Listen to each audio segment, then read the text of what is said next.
Hey everyone! A lot of you were asking how to start your essay and how to write your essay, and I thought it would be a good idea to show you how to use the template that I created so you'll be able to use that for any writing that you will do in the future because it's pretty universal and it also offers a different way for you to look at the writing process, so that way it actually helps you think as well.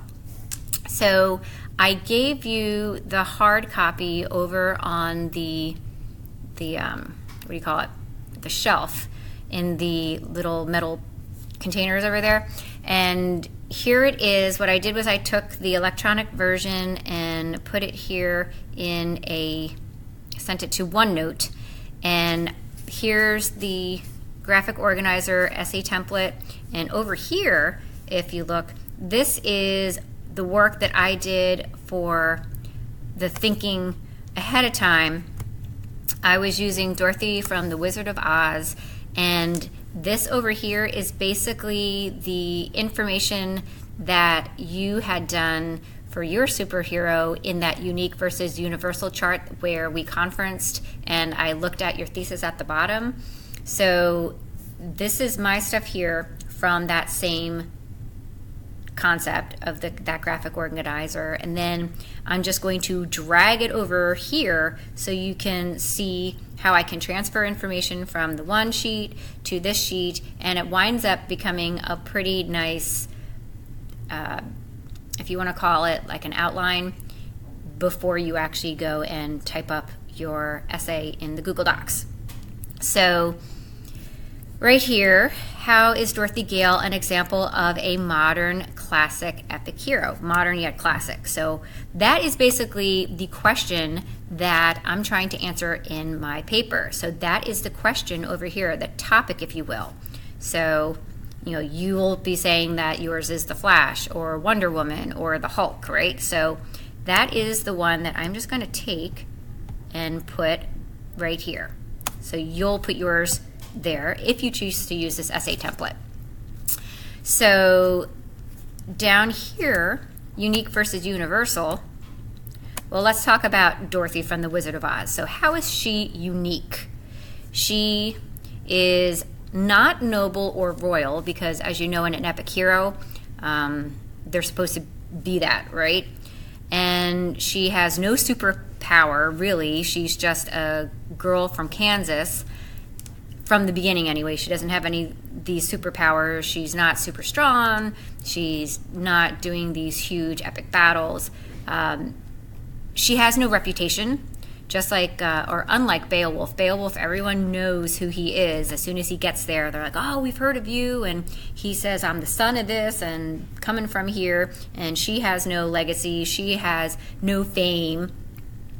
And she doesn't really have any power whatsoever, because if you recall from that story, she runs away from home right before the tornado comes because some old lady's picking on her dog. So rather than confronting her, she just decides to blow out of town, and she's not happy with Kansas, and like that's her big thing is I'm just going to run away. That's not an epic hero.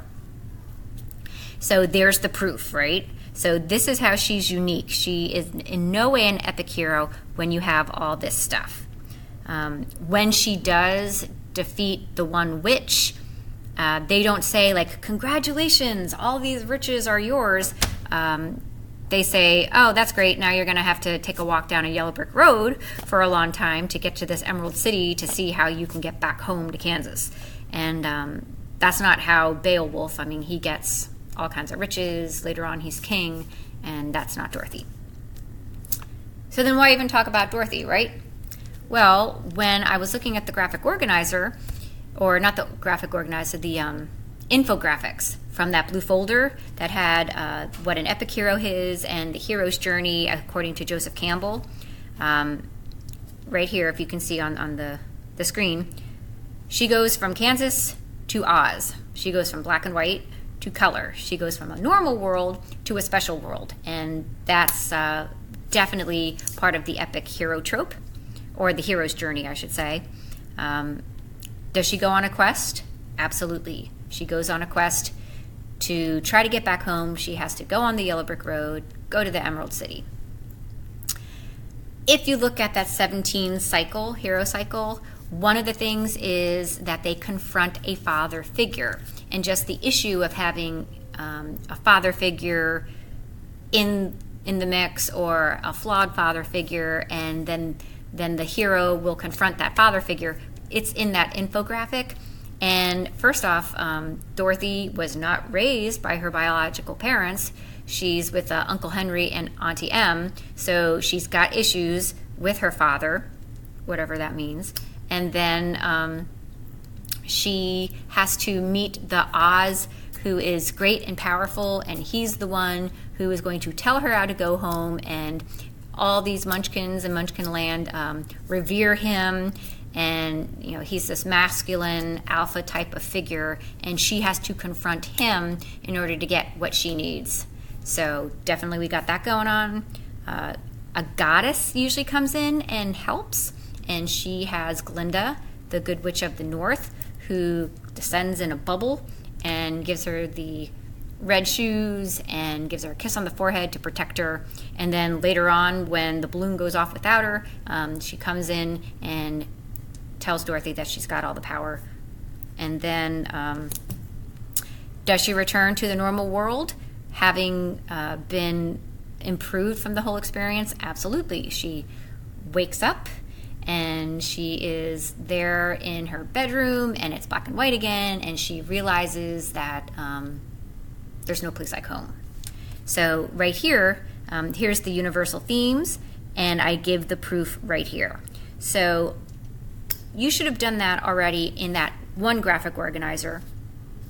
And what to do is to just literally take these, and since I did it this way, I can just take them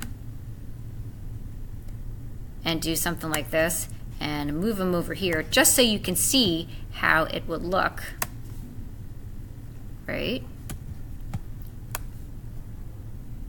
So, you're using this graphic organizer to just help you think. And that should be good enough.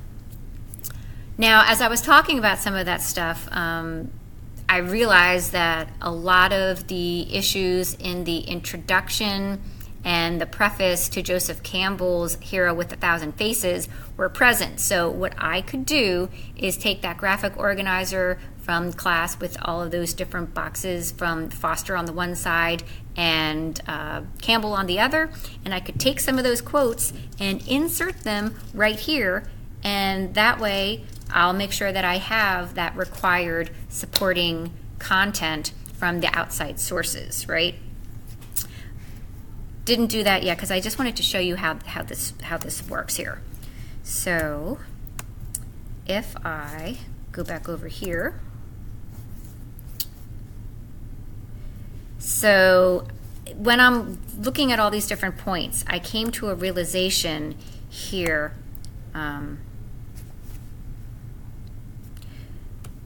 I can take some information here. Conclusion. So I'm looking at all these different, I think I can build a case that she is definitely unique in her own way as a hero, but she also has universal stuff, right? So the whole big thing about the why am I writing about this? What's the significance? Well, I have a lot of whys here, and I can't fit it all in, but all right, so the whole thing is that Dorothy is relatable to any child, and her journey is literally all in her head. And what does that have to do with anything? Like, why is that significant? Well, the movie came out in 1939, and Campbell wrote his stuff in 1949. 10 years later is when it got published. And you read in Campbell's preface that he's fascinated with Freud. And if you did any research, you know that Freud was going on for a couple of decades before The Wizard of Oz was made into a movie, and before Campbell was writing, because he was writing about Freud, right? So it made me realize, this was my big realization, and honestly, I never really thought about this until our classes that we've been doing past couple of weeks, is that when she realizes that her home life is horrible and she hates living in Kansas, she gets knocked on the head, she gets knocked unconscious, and all of this stuff about Oz happens in her mind while she's knocked unconscious. And Freud deals with the subconscious and the id and the ego and the superego. So she's not a superhero, but her superego is actually battling what she wants versus the sense of right and wrong, and that whole thing is psychological. Now, I'm not expecting you to know all that stuff, but that's what I am fascinated with, and that's what I would explore in my essay. Just like, what are you interested in? Why did you choose your hero? And what do you want to bring to the table in your essay? So, how am I going to work the outside sources? Is that I can go right here talking about psychology, Freud, psychoanalysis, and then what's my whole point with that? Where am I going? How am I going to introduce this? Well, I take right over here. This is my answer now, because I've been cranking out all my ideas. I came to some type of point down here. It's a process. Now, I'm going to slap my thesis that's been revised and I worked on it, and I put it up there. And that's going to guide my paper that I'm going to write. So, how is Dorothy Gale an example of a modern yet classic epic hero? That was the question. And my answer is, well, through the use of Freudian dream analysis and symbolic interpretation, that is how Dorothy is representative of a hero and their journey, is because she goes on a journey in her mind while she's knocked unconscious.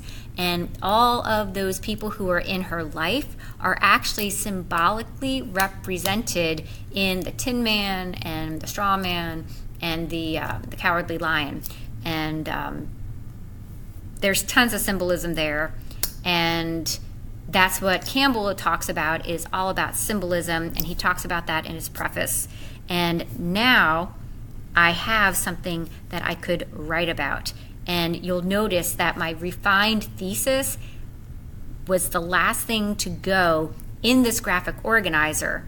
And now I can go and write my paper, because now I know what I'm going to be writing about. Do you have to do it this way?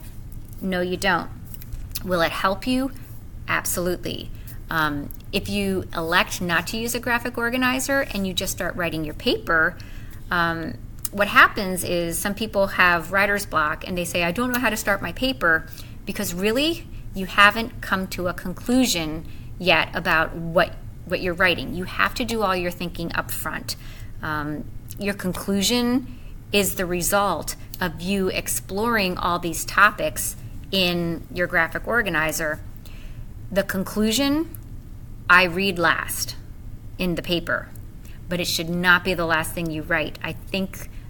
Personally, I think that your conclusion should be something that you already have formulated before you write your introduction, because the purpose of a conclusion is to tie everything all together. It's to answer that big why question. So you propose something in the introduction, and then you discuss it, and then at the end with your conclusion, you tie it all together. It's not just a throwaway repetitive paragraph or the opposite of what you said in the introduction. It's your closing argument. That's the thing that we've been waiting for. It's not a throwaway.